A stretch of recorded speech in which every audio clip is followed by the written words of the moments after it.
Chairman সাহেব কেন তোরা আমি কি করছ তোরা?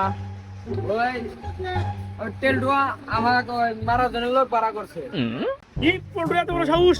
আমার এলাকা আঙ্কেল ছেলে বেলে পল্টুর লোক ভাড়া করে মারা নাকি হুমকি যায়? হ্যাঁ তাহলে চেয়ারম্যান সাহেব আপনি কিছু আঙ্গুল থেকে টাকা পয়সা খাইয়া তাহলে বেজালটা সমাধান করে দিন। থাকে যাই ক হ্যাঁ লোকজন আছে না যদি ফোনে তাহলে আমার চেয়ারম্যান 500 টাকা দিব তাহলে আমার দাম দিব তাহলে কবি তাহলে থাকে যাই ক। ও চেয়ারম্যান সাহেব আমার তো ভুল লাগছে। আচ্ছা ওর বড় বিষয় না, তাহলে আবার সেটা বাড়া দিব নি থাকেন তাই। হ্যাঁ তাহলে আপনি লাগে আসেন। আচ্ছা যাও আমি দেখি ঠিক আছে। রায়গন তো তোর লক্ষ্যে দিম ঠিক আছে, তুই কি আর দিস না না, সব রায় তোর লক্ষ্যে দিম তোর লক্ষ্যে দিব না ঠিক আছে।